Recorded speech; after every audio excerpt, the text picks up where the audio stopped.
اعوذ باللہ من الشیطان الرجیم بسم اللہ الرحمن الرحیم الم تر الی الذین اوتوا نصیبا من الکتاب یؤمنون بالجبت والطاغوت ویقولون للذین کفروا هؤلاء اہدی من الذین آمنوا سبیلا الم تر الی الذین اوتوا نصیبا من الکتاب،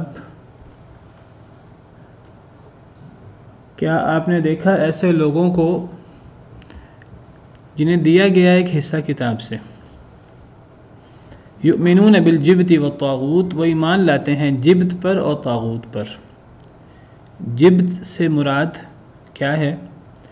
جبت سے مراد کہانت، جادوگری، بدفعلی، بدشگونی،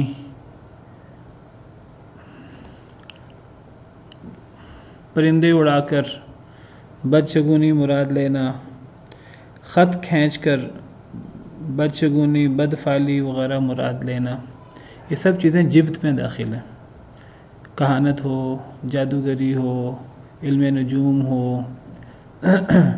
بدشگونی کی صورتیں ہوں، تو ان کے لیے لفظ جبت ہے۔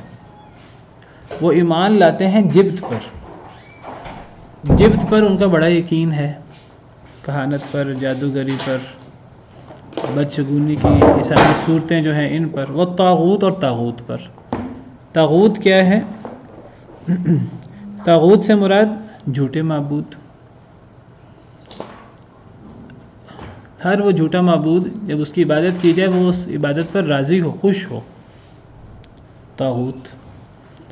بعض مفسرین کہتے ہیں طاغوت سے مراد شیطان ہے، شیطان پر ایمان لانا۔ شیطان پر ایمان لانے سے مراد یہ بھی ہو سکتا ہے کہ شیطان کی عبادت کرنا، جیسے بعض بدبخت باقاعدہ شیطان کی عبادت کرتے ہیں، شیطان کے سامنے سر ٹیکتے ہیں اپنا، اور شیطان پر ایمان لانے سے شیطان کی عبادت سے مراد شیطان کے پیچھے لگنا بھی ہو سکتا ہے کہ ایک بندہ شیطان کو سجدہ تو نہ کرے، اس کو رب تو نہ مانے، لیکن وہ شیطان کے پیچھے چل رہا ہو، شیطان کی پیروی کر رہا ہو۔ کسی کی پیروی کرنا در حقیقت وہ اسی کی عبادت ہوتی ہے۔ جس طرح سورہ یاسین میں اللہ تعالیٰ قیامت کے دن فرمائیں گے، سورہ یاسین میں ہے، اللہ جہنمی لوگوں سے فرمائیں گے الم اعہد الیکم یا بنی آدم الا تعبدوا الشیطان انہ لکم عدو مبین، کہ اے بنی آدم، اے آدم کی اولاد، میں نے تم سے عہد نہیں لیا تھا کہ تم نے شیطان کی عبادت نہیں کرنی، وہ تو تمہارا واضح دشمن ہے۔ وَأَنِ اعْبُدُونِي هَذَا صِرَاطٌ مُسْتَقِيمٌ، اور میری تم نے عبادت کرنی ہے، یہ سیدھا رستہ ہے۔ تو شیطان کی عبادت سے مراد باقاعدہ شیطان کی عبادت بھی ہو سکتی ہے، اس کو سجدہ کرنا، اس کے لیے عبادت کرنا، نماز پڑھنا، اور شیطان کی عبادت سے مراد شیطان کے پیچھے چلنا، شیطان کی باتیں ماننا، حالانکہ ہمارا وہ واضح دشمن ہے۔ وَيَقُولُونَ لِلَّذِينَ كَفَرُوا، اور وہ کہتے ہیں ان لوگوں کے لیے جنہوں نے کفر کیا، هَؤُلَاءِ أَهْدَى مِنَ الَّذِينَ آمَنُوا سَبِيلًا، کہ یہ لوگ یعنی یہ کافر لوگ اہدا زیادہ ہدایت یافتہ ہیں، من الذین آمنوا سبیلا، ان لوگوں سے جو ایمان لائے رستے کے اعتبار سے۔ یہودیوں کے اللہ تعالیٰ پول کھول رہے ہیں، ان کے بڑے بڑے کرتوت بیان کر رہے ہیں۔ اللہ تعالیٰ فرماتے ہیں کہ اے نبی صلی اللہ علیہ وسلم، کیا آپ نے ان لوگوں کو نہیں دیکھا جنہیں کتاب کا ایک حصہ دیا گیا؟ کتاب کا ایک حصہ دیا گیا کی وضاحت میں پہلے کر چکا ہوں۔ کیا مراد ہے کتاب کا ایک حصہ دیا گیا؟ کون بتائے گا آپ میں سے؟ کتاب کا ایک حصہ دیا، کیا مطلب؟ یعنی کہ اہل کتاب تو ہیں، اس کا مطلب یہ ہے کہ جو قرآن ہے اس نے دین مکمل کر دیا تھا، پچھلی کتابیں آئی ہیں انہوں نے دین مکمل نہیں کیا، اس کی وجہ سے ان کتاب کا حصہ دیا گیا، تو پورا دین نہیں دیا۔ جی جی ماشاء اللہ، جی جی جزاکم اللہ، بالکل ٹھیک۔ اصل میں تمام انبیاء کرام علیہم السلام کا دین دین اسلام ہے۔ اس دین اسلام کو تمام نبیوں نے، سیدنا آدم علیہ السلام سے لے کر نبی کریم صلی اللہ علیہ وسلم تک، سب نبیوں نے اپنی قوم کے سامنے اس دین کو پیش کیا ہے۔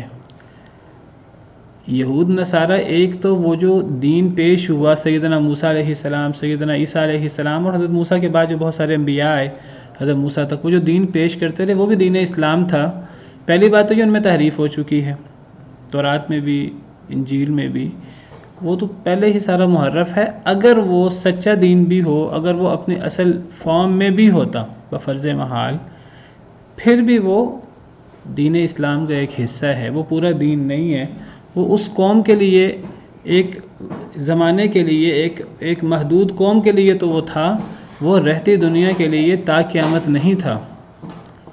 آج تورات اپنی اصل شکل میں ہو تو وہ تا قیامت وہ تمام بنی نوع انسانیت کے لیے وہ مکمل رہنمائی نہیں ہے۔ انجیل کی بھی یہی کیفیت ہے، یہی صورتحال ہے۔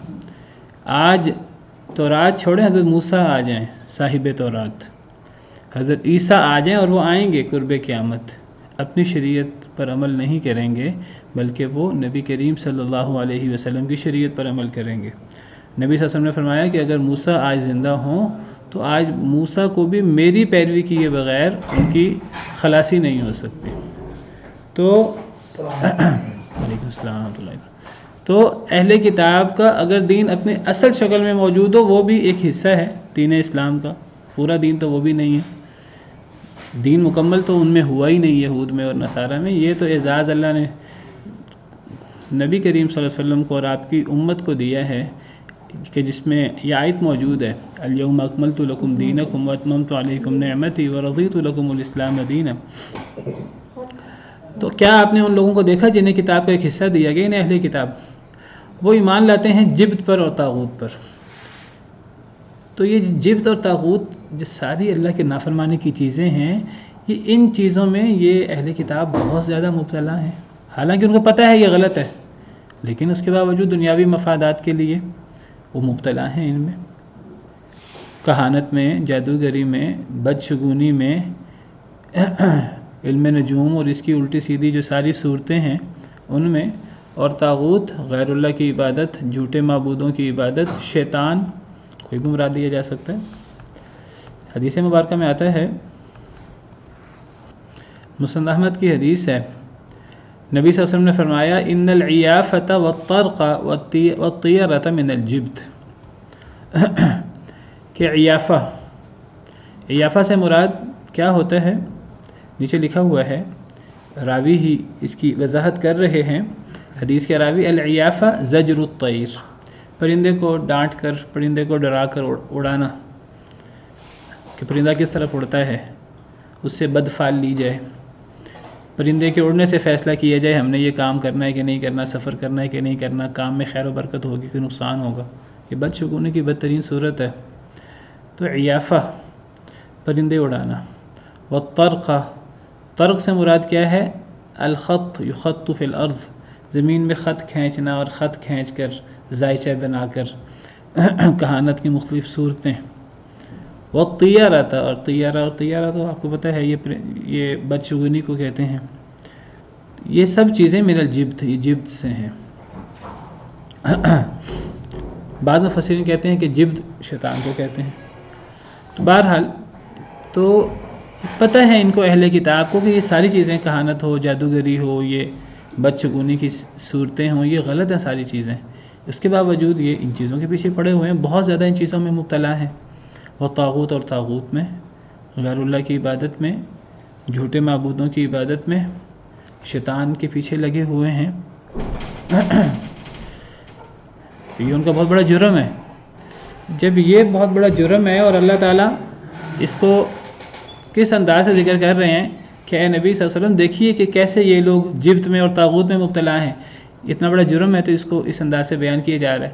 تو اگر وہ امت محمدیہ جس کو دعویٰ ہے علی صاحب صلوات والسلام کہ ہم قرآن اور سنت پر ایمان لاتے ہیں، ہم اللہ اور رسول پر ایمان رکھتے ہیں، ہم اہل کتاب کی طرح نہیں ہیں، اگر وہ بھی یہود و نصارہ کی طرح جبت میں اور طاغوت میں مبتلا ہو جائیں تو پھر باقی کیا رہ جاتا ہے، پیچھے کیا بچ جاتا ہے؟ والعیاذ باللہ۔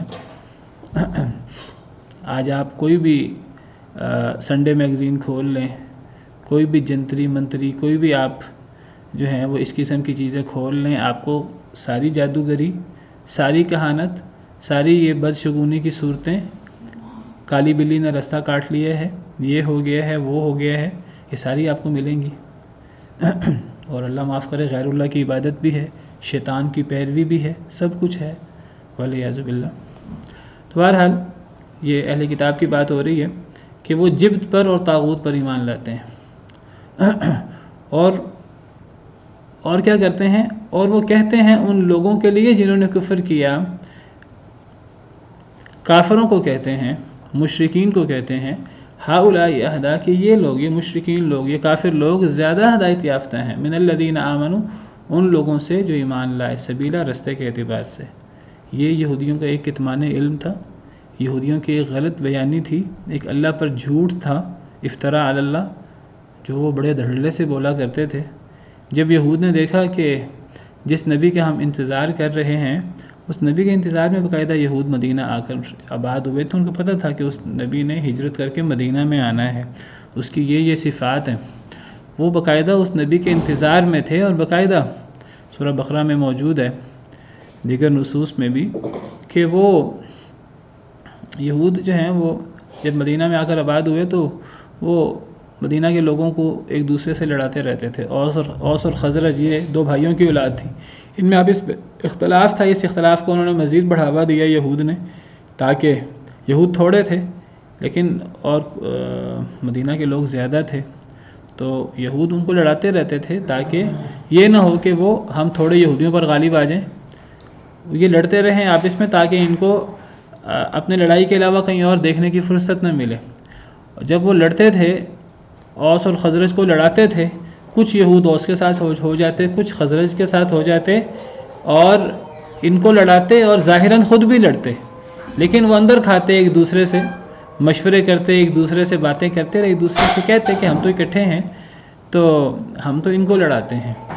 اور جب وہ دیکھتے کہ یہ زیادہ ہیں مدینہ کے لوگ اور کئی دفعہ یہود کو بھی نقصان کا سامنا کرنا پڑتا، تو باقاعدہ وہ مدینہ کے لوگوں سے کہتے تھے ان قریب ایک نبی آنے والا ہے، ہم اس نبی کے ساتھ مل کر تم سے لڑیں گے، اور نبی کو تو شکست نہیں ہوتی، ہم نبی کے ساتھ مل کر تمہیں شکست دیں گے۔ وَكَانُوا مِن قَبْلُ يَسْتَفْتِحُونَ عَلَى الَّذِينَ كَفَرُوا، سورہ بقرہ میں اللہ نے ذکر کیا،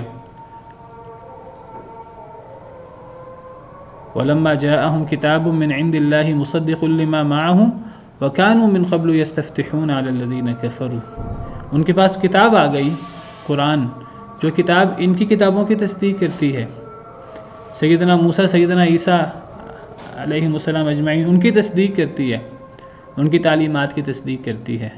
جب وہ کتاب آ گئی، وَكَانُوا مِن قَبْلُ يَسْتَفْتِحُونَ عَلَى الَّذِينَ كَفَرُوا، اور وہ اس سے پہلے فتح کی باتیں کرتے تھے کافروں پر کہ ہم جو ہے وہ نبی آنے والا ہے، وہ نبی ہم میں سے ہوگا، ہم اس نبی کی سرکردگی میں تم سے لڑیں گے اور تمہیں شکست دیں گے۔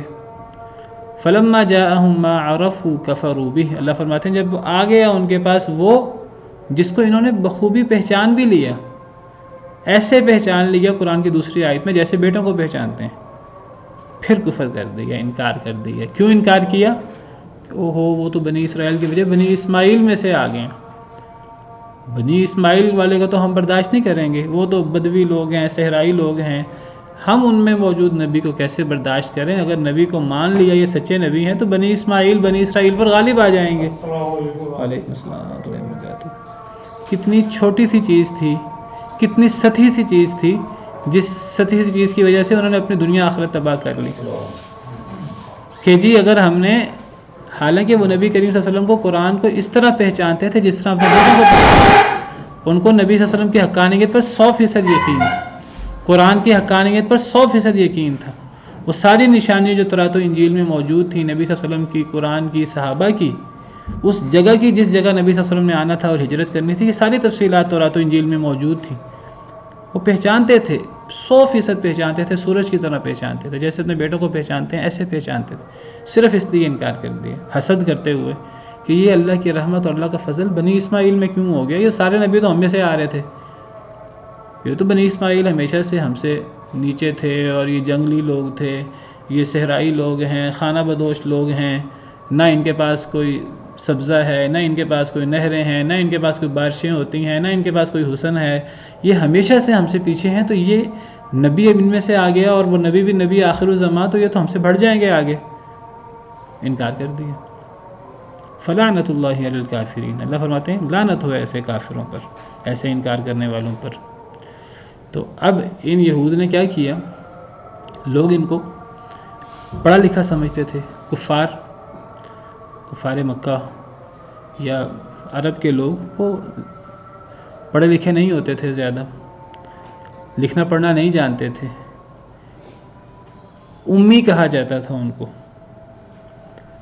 اور ان کے مقابلے میں اہل کتاب کو پڑھا لکھا عالم فاضل سمجھا جاتا تھا. تھوڑے تھے لیکن ان کا اہل کتاب ہونے کی وجہ سے، تورات انجیل پڑھنے کی وجہ سے ان کا ایک مقام تھا. تو جب نبی کریم صلی اللہ علیہ وسلم نے نبوت کا دعویٰ کیا، نبوت کی دعوت پیش کی، قرآن پیش کیا، اللہ کے احکامات پیش کیے اپنی قوم کے سامنے، تو مشرکین نے انکار کیا، کیونکہ مشرکین کے جو خیالات تھے، عقائد تھے، ان سے ٹکراؤ ہو رہا تھا. لیکن انہوں نے پوچھا بھی یہود سے، چلو ہم یہود سے پوچھتے ہیں کہ یہود کیا کہتے ہیں اس کے بارے میں. تو یہود نے کہا، یہود سے پوچھا کہ ہم لوگ صحیح ہیں، ہم دین ابراہیمی کے حامل ہونے کا دعویٰ کرتے ہیں، یا یہ جو اب محمد ہیں یہ نبی ہونے کا دعویٰ کرتے ہیں، یہ مسلمان ہیں، یہ اب دین اسلام پر ہونے کا دعویٰ کرتے ہیں، یہ ایمان لانے کا دعویٰ کرتے ہیں. اب تم اہل کتاب ہو، تمہاری کتابوں میں نشانیاں موجود ہیں، تو یہ زیادہ صحیح ہیں، ان کا دین زیادہ صحیح ہے یا ہم زیادہ صحیح ہیں؟ ہم جو اپنے آپ کو دین ابراہیمی کا حامل کہتے ہیں، ہم حق پر ہیں یا یہ حق پر ہیں؟ تو یہود بدبخت آگے سے کہتے کہ تم حق پر ہو، یہ جھوٹے ہیں، یہ غلط ہیں، ہم تو اہل کتاب ہیں، ہمیں تو پتہ ہے نشانیوں کا، وہ نشانیاں ان میں پوری نہیں اترتی، اور جس نبی نے آنا ہے وہ نبی ابھی نہیں آیا، اس شخص پر وہ صفات پوری نہیں اترتی، حالانکہ ان کو پتہ تھا پوری اترتی ہیں، 100% پتہ تھا انہیں. تو وہ کہتے تھے کافروں سے کہ یہ لوگ، یعنی یہ کفار لوگ، اہدا زیادہ ہدایت یافتہ ہیں، من الذین آمنوا، ایمان والوں سے، مسلمانوں سے جو مسلمان ہوئے، سبیلا رستے کے اعتبار سے تمہارا دین زیادہ بہتر ہے. ہم تو پڑھے لکھے لوگ ہیں، ہمیں تو پتہ ہے، نشانیاں ہمارے سامنے ہیں، تم حق پر ہو، تمہارا موقف حق پر ہے، ان کا موقف صحیح نہیں ہے.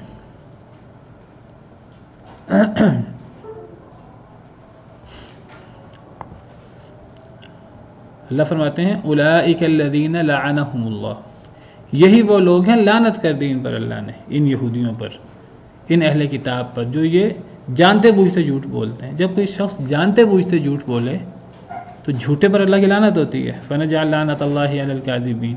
اور جو شخص حق کو چھپائے، حق کو چھپانے پر بھی اللہ کی لعنت ہوتی ہے. انہوں نے حق کو چھپایا تھا، ان کو پتہ تھا کہ حق کیا ہے، باطل کیا ہے، انہوں نے اس حق کو چھپا دیا. اللہ تعالیٰ سورہ بقرہ میں فرماتے ہیں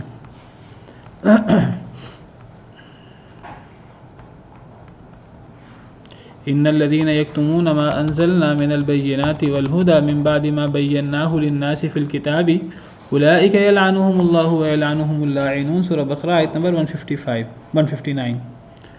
بے شک وہ لوگ جو چھپاتے ہیں جو ہم نے نازل کیا، من البینات والہدی، روشن نشانیاں، ہدایت کی باتیں. اللہ نے بینات اتاری قرآن کی صورت میں، ہدایت اتاری من بعد ما بیناہ للناس فی الکتاب، اس کے بعد کہ ہم نے بیان کر دیا اس کو لوگوں کے لیے کتاب میں. یہ بدبخت اس کو چھپا لیتے ہیں، یہ اس کا انکار کرتے ہیں، اور انکار صرف اپنے حسد کی وجہ سے کرتے ہیں. یہ نہیں کہ واقعی وہ دل سے نبی صلی اللہ علیہ وسلم کو یہ قرآن کو باطل سمجھتے تھے، وہ دل سے نبی صلی اللہ علیہ وسلم کو قرآن کو حق پر سمجھتے تھے. اللہ سے بڑھ کر کون جانے. اللہ فرماتے ہیں کہ انہوں نے چھپا لیا، حق کو چھپا لیا. اولئک یلعنہم اللہ ویلعنہم اللاعنون، یہی لوگ ہیں ان پر اللہ کی بھی لعنت ہے اور تمام لعنت کرنے والوں کی لعنت ہے. تو جو علم چھپاتا ہے، علم کی بات چھپاتا ہے، سچ بات کا اس کو پتہ ہوتا ہے، وہ دنیاوی مفادات کی وجہ سے سچ بات چھپا دیتا ہے، تو وہ لعنتی شخص ہوتا ہے، وہ اللہ کی رحمت سے دور ہو جاتا ہے. بہت بڑا جرم ہے. حدیث مبارکہ میں ہے جو بندہ حق جاننے کے باوجود حق کو چھپا لے تو ایسے شخص کو اللہ قیامت کے دن آگ کی لگام پہنائیں گے. ولیعذ باللہ. اولئک الذین لعنہم اللہ، یہی لوگ ہیں ان پر اللہ نے لعنت کر دی. ومن یلعن اللہ فلن تجد له نصیرا، اور جس پر اللہ لعنت کر دے بس ہرگز نہیں آپ پائیں گے اے اللہ کے نبی صلی اللہ علیہ وسلم، لہو اس کے لیے نصیرہ کوئی مددگار. جس پر اللہ کی لعنت ہو جائے تو خالق کائنات اگر وہ لعنت کر دے، لعنت کا مطلب اپنی رحمت سے کسی کو دور کر دے. اللہ کی مخلوق کے لیے، انسان کے لیے، ابن آدم کے لیے اللہ کی رحمت کے سوا اور ہے کیا؟ اگر خالق کائنات ہی مخالف ہو جائے، اس کائنات پہ حکم کس کا چلتا ہے؟ اللہ کا. ہر چیز اللہ کے حکم سے، ہر ذرے پر اللہ کا حکم چلتا ہے. اگر اللہ ہی مخالف ہو جائیں، اگر اللہ ہی لعنت کر دیں، اللہ ہی اپنی رحمت دور کر دیں کسی سے، تو اس کا دنیا اور آخرت میں پھر کچھ بھی نہیں بچتا. یہ ایک الگ بات ہے کہ اللہ کسی پر لعنت کریں یا اللہ کسی کو اپنے رحمت سے دور کریں. اللہ دنیا میں اس کو وقتی طور پر اس کو غفلت کی نیند مزید سلانے کے لیے اللہ نعمتوں میں مبتلا کیے رکھیں، دنیا کی نعمتوں میں. اللہ کے نزدیک دنیا کی نعمتوں کی کوئی حیثیت نہیں ہے، یہ بات یاد رکھیے. اللہ کی دنیا کی نعمتیں اپنے ماننے والوں کو بھی دیتے ہیں اور نہ ماننے والوں کو بھی دیتے ہیں، لیکن جو آخرت کی نعمتیں ہیں، جو اصل نعمتیں ہیں، وہ اللہ تعالیٰ کبھی نہ ماننے والے کو نہیں دیں گے، وہ صرف اللہ کے ماننے والوں کو ملیں گی.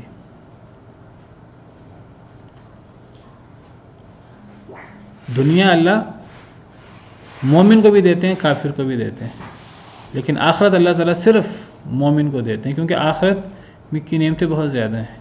اللہ کے نزدیک آخرت کی اہمیت ہے، اللہ کے نزدیک دنیا کی کوئی اہمیت نہیں ہے. دنیا کی اہمیت ایک مچھر کے پر کے برابر نہیں ہے. اگر اللہ کے نزدیک لو کانت الدنیا تعدل عند اللہ جناح بعوضہ، حدیث مبارکہ میں ہے، اگر یہ دنیا اللہ کے نزدیک مچھر کے پر کے برابر وزن رکھتی ہوتی،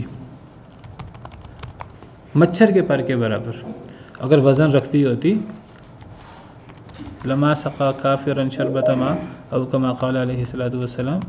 میں حدیث آپ کے سامنے کھول دیتا ہوں. لو کانت الدنیا تزن عند اللہ، اگر یہ دنیا وزن رکھتی ہوتی اللہ کے نزدیک مچھر کے پر کے برابر، ما اعطا کافرا منها شربۃ ماء، اللہ کافر کو پانی کا ایک گھونٹ بھی نہ دیتے. پانی کا گھونٹ کیوں دیں اللہ کافر کو؟ جب کافر اللہ کا نافرمان ہے، اللہ کیوں پانی کا گھونٹ دیں؟ لیکن دنیا میں تو اللہ پانی کے گھونٹ سے بہت زیادہ دے دیتے ہیں. اللہ تعالیٰ کافروں پر بعض دفعہ نعمتیں اپنی بہت فراخ کر دیتے ہیں. اس کی وجہ یہ ہے کہ اللہ کے نزدیک دنیا کی نعمتوں کی کوئی حیثیت نہیں ہے. نبی کریم صلی اللہ علیہ وسلم ایک دفعہ ایک مری ہوئی بکری کے پاس سے، بکری کے بچے کے پاس سے گزرے، تو آپ نے صحابہ کرام کو دنیا کی حقیقت سمجھانے کے لیے آپ نے پوچھا کہ تم میں سے کوئی شخص مجھ سے یہ بکری کے بچہ خریدے گا؟ تو صحابہ کرام عرض کرنے لگے، یا رسول اللہ صلی اللہ علیہ وسلم، اس بکری کے بچے کو تو، یہ تو مرا ہوا بچہ ہے، اسے تو کوئی فری بھی نہیں لے گا، یہ تو بوجھ ہی بوجھ ہے، اس کا کیا فائدہ؟ تو حضرت سہل بن سعد کہتے ہیں ہم نبی صلی اللہ علیہ وسلم کے پاس تھے، آپ کے ساتھ تھے ذوالحلیفہ میں، تو ایک مری ہوئی بکری جس کے پاؤں کھڑے تھے، پیٹ پھولنے کی وجہ سے پاؤں اس کے اوپر کھڑے ہو گئے تھے. فرمایا کہ تم دیکھتے ہو کہ یہ بکری اپنے مالک کے پاس، اس کے مالک کے پاس اس بکری کی کیا حیثیت ہوگی؟ کوئی حیثیت نہیں ہے، تو بوجھ ہی بوجھ ہے، 1 درہم بھی اس کی قیمت نہیں ہے، تو بوجھ ہی بوجھ ہے سراسر، اس کو کوئی فری بھی نہیں لے گا. آپ نے فرمایا فوالذی نفسی بیدہ، اس ذات کی قسم جس کے ہاتھ میں میری جان ہے، للدنیا احول علی اللہ من ہذہ علی صاحبہا، یہ جو بکری مری ہوئی ہے، اس کے مالک کے نزدیک اب اس کی جو وقت ہے، اللہ کے نزدیک دنیا کی وقت اس سے بھی ہلکی ہے. ولو کانت الدنیا تزن عند اللہ جناح بعوضہ، اگر دنیا کا وزن اللہ کے نزدیک مچھر کے پر کے برابر ہوتا، ما سقا کافرا منها قطرۃ ابدا، اللہ کافر کو ایک قطرہ نہ دیتے. اور یہ آخرت میں کافر کو ایک قطرہ نہیں ملے گا، ٹھنڈے پانی کا یا اچھی خوراک کا ایک لقمہ اور ایک قطرہ بھی نہیں ملے گا، کیونکہ اللہ کے نزدیک آخرت کی اہمیت ہے. تو دنیا میں اگر کسی کو کوئی وقتی نعمت مل جاتی ہے، اس سے کبھی دھوکہ نہیں کھانا چاہیے. اس سے بعض لوگ دھوکے میں مبتلا ہو جاتے ہیں. تو اگر اللہ کسی کو اپنے رحمت سے دور کر دے، کسی پر اللہ اپنی رحمت کے دروازے بند کر لے، اس سے زیادہ بد نصیب کون ہوگا؟ اور جس پر اللہ لعنت کر دے، فلن تجد لہ نصیرا، بس ہرگز نہیں آپ پائیں گے اس کے لیے کوئی مددگار. لعنت یہ اللہ کا بہت بڑا عذاب ہے. انسان کو کئی دفعہ دنیا میں پتہ نہیں لگتا، دنیا میں انسان اپنی لہو و لعب میں اور اپنے کھیل کود میں مگن ہوتا ہے، انسان کو پتہ نہیں لگتا، پتہ تو لگے گا جیسے آنکھ بند ہوگی۔ کسی کو لعنت کی بد دعا دینا، یہ اتنی بدترین بد دعا ہے۔ حدیث مبارکہ میں آتا ہے کہ اگر کوئی شخص کسی پر لعنت کرتا ہے، لعنت اللہ کی رحمت سے دوری ہے، کوئی شخص کسی پر لعنت کرتا ہے، یہ لعنت کا لفظ اتنا خوفناک ہے کہ یہ لعنت کا لفظ جاتا ہے اس شخص پر۔ ایک شخص دوسرے پر لعنت کرے، اگر تجھ پر لعنت ہو، کئی لوگ لعنت کرتے ہیں ایک دوسرے پر، یہ لعنت کا لفظ جاتا ہے اس شخص پر، اگر وہ شخص اس کا مستحق ہے تو اس پر پڑ جاتا ہے، اگر وہ واقعی اللہ کی لعنت کا، اللہ کی رحمت سے دوری کا مستحق ہے تو یہ لعنت کا لفظ اس پہ پڑ جاتا ہے، اگر وہ اس کا مستحق نہ ہو تو لعنت کا لفظ اس پہ پڑتا نہیں ہے۔ اب وہ لعنت کا لفظ ہے پھر تلاش کرتا ہے کہ اب میں کہاں جاؤں، زمین میں جانے کی کوشش کرتا ہے، زمین قبول نہیں کرتی، اتنا خوفناک، اتنا خطرناک لفظ، زمین قبول نہیں کرتی، آسمان کی طرف جاتا ہے، آسمان قبول نہیں کرتا، ادھر ادھر جا کر اس کو کوئی جگہ نہیں ملتی تو دوبارہ جس نے لعنت کی ہوتی ہے اس پر آ کے پڑ جاتا ہے۔ اور حدیث مبارکہ میں یہ بھی ہے، صحیح بخاری کی حدیث ہے کہ اگر کوئی بندہ کسی پر لعنت کرے تو یہ اس کو قتل کرنے کے مترادف ہے، لعن المؤمن کا قتل ہی، صحیح حدیث ہے۔ میں آپ کو بتا رہا ہوں کہ اللہ کی لعنت جو ہے یہ کتنی بڑی محرومی ہے کہ ایک بندہ یعنی وہ اللہ کی رحمت سے دور ہو جائے، اور کوئی بندہ کسی پر لعنت کرے وہ گویا کہ وہ اسے اللہ کی رحمت سے دوری کی بد دعا دے رہا ہے، اور یہ کتنی بڑی بد دعا ہے۔ اگر ایک بندہ کسی مومن پر لعنت کرے تو یہ اس کو قتل کرنے کے مترادف ہے، اور یہ حدیث یہاں تو مسند دارمی کی کھلی ہے، یہ حدیث صحیح بخاری میں بھی موجود ہے۔ لیکن اس لیے لعنت کرنے کے لیے منع کیا گیا ہے۔ جی میں آپ کو بتا رہا ہوں کہ لعنت کتنی بدترین چیز ہے، میں صرف جو ہے وہ یہ آپ کے سامنے رکھ رہا ہوں۔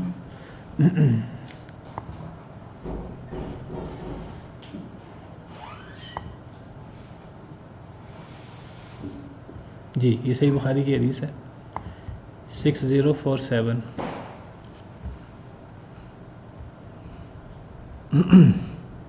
نبی صلی اللہ علیہ وسلم نے فرمایا، تھوڑی سی لمبی حدیث ہے، اس میں ہے وَمَن لَعَنَ مُؤْمِنًا فَهُوَ كَقَتْلِهِ، جس نے کسی مسلمان پر لعنت کی اس نے گویا کہ اس کو قتل کر دیا۔ تو میں بتا رہا ہوں آپ کو کہ لعنت جو ہے کتنی بڑی چیز ہے۔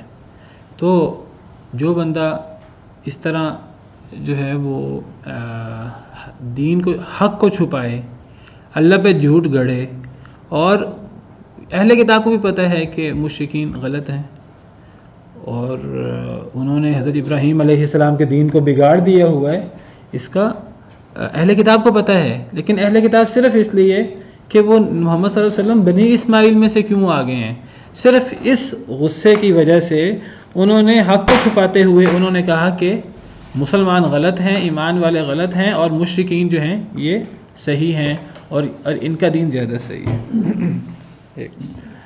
تو فرمایا کہ یہی لوگ ہیں ان پر اللہ نے لعنت کر دی، وَمَن يَلْعَنِ اللَّهُ، جس پر اللہ لعنت کر دے، فَلَن تَجِدَ لَهُ نَصِيرًا، بس ہرگز نہیں آپ پائیں گے اس کے لیے کوئی مددگار۔ تو ان کے اعمال اتنے خطرناک ہیں کہ اللہ نے ان پر لعنت کر دی، اپنے رحمت سے دور کر دی۔ ام لہم نصیب من الملک، کیا ہے ان کے لیے حصہ بادشاہت سے، فَإِذًا لَا يُؤْتُونَ النَّاسَ نَقِيرًا، بس اس وقت تو وہ نہیں دیں گے لوگوں کو ذرہ برابر بھی۔ کیا ان کے پاس کوئی بادشاہت میں حصہ ہے؟ اللہ کی بادشاہت میں، اللہ کے خزانوں میں ان کا کوئی حصہ نہیں ہے۔ فَإِذًا، بس اس وقت، یعنی اگر ان کے پاس کوئی حصہ ہوا بفرض محال، یہ اللہ کے خزانوں کے مالک تو نہیں ہے، بادشاہ تو سارے کے ساری اللہ کی ہے، فیصلے تو سارے کے سارے اللہ کے چلتے ہیں، بات تو اللہ کی صحیح ہے۔ یہ یہود انکار کریں کہ عیسائی انکار کریں، اہل کتاب انکار کریں، ان کے انکار کرنے سے کیا ہوتا ہے؟ ان کے پاس کوئی حصہ نہیں ہے بادشاہت سے، اللہ کے اختیارات سے، اللہ کی بادشاہت سے۔ فَإِذًا، پس اس وقت، یعنی اگر کوئی حصہ ہوتا ہے ان کے پاس، فرض کریں تو لا یؤتون الناس، نہ وہ دیتے لوگوں کو نقیرا، نقیر کے برابر. نقیر کہتے ہیں کھجور کی گٹھلی میں اوپر ایک نقطہ سا، ایک ذرہ سا ہوتا ہے کھجور کی گٹھلی کے سرے پر، اس کو نقیر کہتے ہیں. اگر ان کے پاس کوئی اختیار ہوتا، اگر ان کے پاس کچھ ہوتا تو یہ لوگوں کو تو ذرہ برابر بھی نہ دیتے. یہ اتنے بخیل اور اتنے یہ حاسد ہیں، تو یہ صحیح بات کیسے کہیں گے؟ یہ حق بات کا اقرار کیسے کریں گے؟ یہ تو اتنے بڑے حاسد ہیں. یعنی اللہ نے ان کو حاسد یہاں کیوں کہا، اور یہ کیوں کہا کہ اگر ان کے پاس کچھ حصہ ہو بادشاہت کا تو یہ نہیں دیں گے؟ یعنی گویا کہ آگے جیسے آ بھی رہا ہے کہ اللہ تعالیٰ ہمیں یہ فرما رہے ہیں کہ ان کو اختلاف کیا ہے نبی صلی اللہ علیہ وسلم سے اور مسلمانوں سے. یہ اختلاف ہے کہ وہ نبی صلی اللہ علیہ وسلم بنی اسماعیل میں کیوں آگے.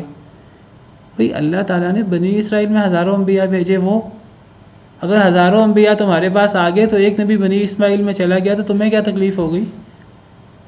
ہزاروں انبیاء تو تمہارے پاس آئے ہیں، بادشاہ تمہارے پاس آئے ہیں، نعمتیں ساری تمہارے پاس، زرخیز علاقوں میں تم بستے ہو، اللہ کے تم پر اتنی نعمتیں ہیں.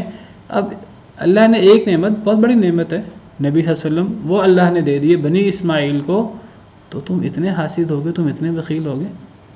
یہ تو اتنے بخیل ہیں کہ اگر ان کے پاس اللہ کے خزانے ہوں تو یہ لوگوں کو ایک ذرہ بھی نہ دیں. کھجور کی گٹھلی کے سرے پر نقطہ ہوتا ہے ذرہ، وہ ذرہ بھی لوگوں کو نہ دیں. یہ اتنے بخیل ہیں. تو اب ان کو صرف یہ تکلیف ہے کہ وہ نبی بنی اسماعیل میں سے کیوں آ گئے ہیں، ان کو برداشت نہیں ہو رہا. ام یحسدون الناس علی ما آتاہم اللہ من فضلہ، کیا یہ حسد کرتے ہیں لوگوں سے اوپر اس کے جو دیا انہیں اللہ نے اپنا فضل. انہیں لوگوں پر حسد ہو گیا جو اللہ نے لوگوں کو اپنا فضل دے دیا. کن لوگوں کو؟ بنی اسماعیل کو. بنی اسماعیل سے لوگوں سے انہیں حسد ہو گیا ہے اوپر اس کا جو اللہ نے انہیں دے دیا. نہ ان کے پاس کوئی بادشاہ آیا، نہ ان کے پاس پہلے کوئی نبی آیا، وہ جنگلی علاقوں کے رہنے والے، اللہ نے ان پر بہت بڑا کرم کر دیا ہے. اللہ نے یہ نبی ان میں بھیج دیا اور ان کو حسد ہو گیا. یہ اس نبی کو سچا جاننے کے باوجود انکار کر رہے ہیں. اللہ فرماتے ہیں کہ فقد آتینا، پس تحقیق ہم نے دیا تھا، آل ابراہیم الکتاب والحکمت، ابراہیم کے آل کو کتاب بھی اور حکمت بھی، وآتیناہم ملکا عظیما، اور ہم نے دی تھی انہیں بہت بڑی بادشاہت بھی. تمہارے پاس نعمتیں کم ہیں بنی اسرائیل کے پاس.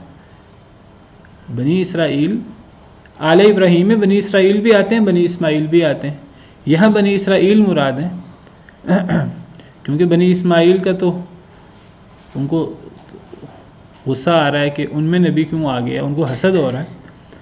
تو اللہ فرماتے ہیں کہ ہم نے تو آل ابراہیم کو، ہم نے تو بنی اسرائیل کو بھی ہم نے کتاب بھی دی اور حکمت بھی دی. بہت سارے نبی صاحب کتاب آئے، حکمت بھی دی.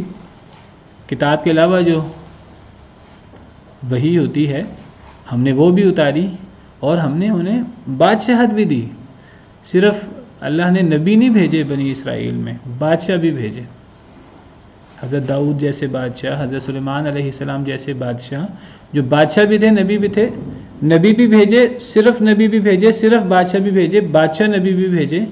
اللہ نے تو ہر قسم کی نعمت بھیجی بنی اسرائیل پر. بہت زیادہ انعامات کیے اللہ تعالیٰ نے بنی اسرائیل پر. تو یہ حسد کیوں کرتے ہیں؟ یہاں اللہ تعالیٰ نے کتاب اور حکمت کا پہلے ذکر کیا، اور بادشاہت، یہ سب اللہ کی نعمتیں ہیں، اس کا ذکر بعد میں کیا ہے، جس سے پتہ لگتا ہے کہ دین کی نعمت بہت بڑی نعمت ہوتی ہے. دنیا کی نعمت چاہے وہ بادشاہت ہی کیوں نہ ہو، اس کی حیثیت نبوت کے سامنے اور رسالت کے سامنے تو اس کی کوئی حیثیت نہیں ہے. بہرحال وہ بھی اللہ کی نعمت ہے. اللہ نے وہ نعمتیں بھی دی ہیں، اللہ نے بادشاہ بھی بھیجے ہیں. فَمِنْهُمْ مَنْ آمَنَ بِهِ وَمِنْهُمْ مَنْ صَدَّ عَنْهُ، ان میں سے کچھ لوگ ہیں جو ایمان لائے اس کے ساتھ، اور ان میں سے وہ بھی ہیں جو رک گئے اس سے. اللہ فرماتے ہیں بعض لوگوں نے آمن بہ، ان میں سے وہ بھی ہیں جو ایمان لائے ساتھ اس کے. ساتھ اس کے سے کیا مراد ہے؟ بعض مفسرین تو کہتے ہیں کہ بہ سے مراد نبی کریم صلی اللہ علیہ وسلم ہے. کچھ لوگ نبی صلی اللہ علیہ وسلم پر ایمان لے آئے اور کچھ لوگ رک گئے.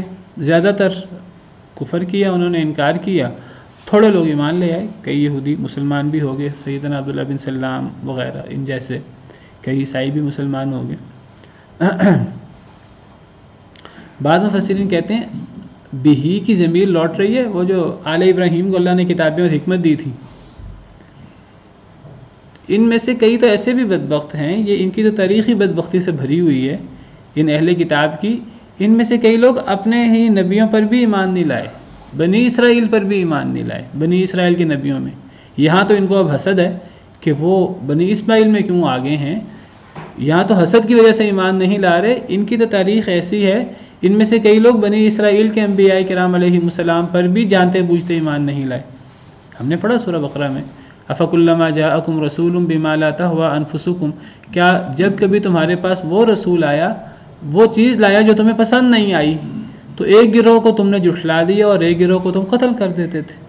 یہی یہود تھے کہ بنی اسرائیل کے رسولوں میں سے جس رسول کی بات اچھی نہ لگی، کچھ کو جھٹلا دیا، کچھ کو قتل بھی کر دیا، کچھ کو شہید بھی کر دیا بدبختوں نے۔ ان کی تو یہ تاریخ ہے پوری۔